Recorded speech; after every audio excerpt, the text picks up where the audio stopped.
ഞാനേ മത്തങ്ങയ്ക്ക് പരാഗണം നടത്തുന്ന കാണിച്ചു തരാം.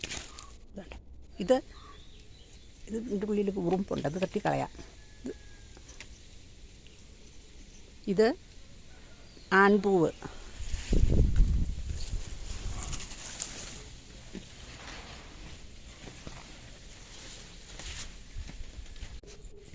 നമുക്ക് ഇതിൻ്റെ ഈ എതള് മുഴുവൻ അടത്തിക്കളയാം. ഞാൻ അടത്തി കളഞ്ഞിട്ട് കാണിച്ചു തരാം. കേട്ടോ, ഇതിൻ്റെ എതള് മുഴുവൻ ഞാൻ അടത്തി കളഞ്ഞു. ഇനി ഇത് പെൺപൂവ് കണ്ടോ, അതിൻ്റെ അടിയിൽ കണ്ടോ, ഇതാണ് പെൺപൂവ്. അതിൻ്റെ ഇവിടെ ഇത് കണ്ടോ, ഇങ്ങനെ നമ്മളിതാ ഇങ്ങനെ കൊണ്ടുപോയിട്ട് വെക്കണം. ഇങ്ങനെ അതിൻ്റെ പൂമ്പൊടി ഇതിൻ്റെ മേലെ ഇങ്ങനെ തൊട്ട് കൊടുക്കുക. അന്നേരം പരാഗണം നടക്കും. എന്നിട്ട് ഇവിടെ ഒരു പെൺപൂവുണ്ട്, ഇത് കണ്ടോ, ഇവിടെ ഒരു പെൺപൂവുണ്ട് കണ്ടോ, അതിൻ്റെ അടിയിൽ കായ് ഇത് കണ്ടോ, മത്തങ്ങ, അതിൻ്റെ അടിയിലൊരു മത്തങ്ങ, അതാണ് പെൺപൂവ്. എന്നിട്ട് ഈ ആൺപൂവിൻ്റെ ഇത് കൊണ്ടുപോയിട്ട് ഇങ്ങനെ അതിനും കാണുന്നുണ്ടോ, അതിനും അതിൻ്റെ നടുക്കും ഇങ്ങനെ ഇതാക്കി കൊടുക്കുക.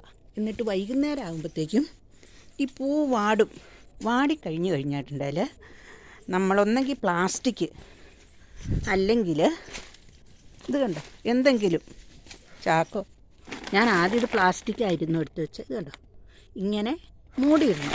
എന്താണെന്ന് വെച്ചാൽ ഈച്ച കുത്താണ്ട് മൂടിയിടണം. അന്നേരം മത്തങ്ങ പിടിക്കും.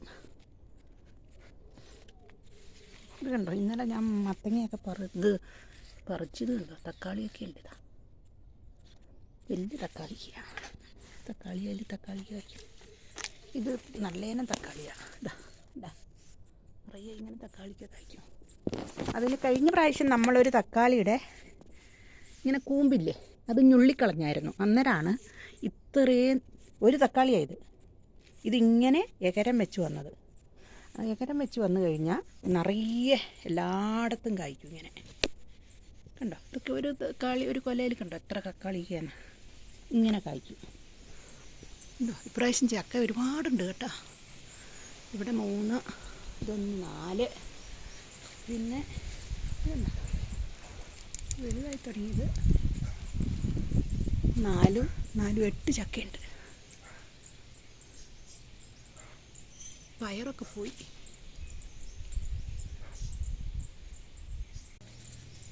ഇത് കണ്ടോ, ഇതൊന്നും പിടിക്കുന്നതല്ല. ഇത് കണ്ടോ, ഇത് കണ്ടോ, ഇതൊന്നും പിടിക്കൂല. ഇതൊക്കെ അടത്തി കളഞ്ഞാൽ മതി.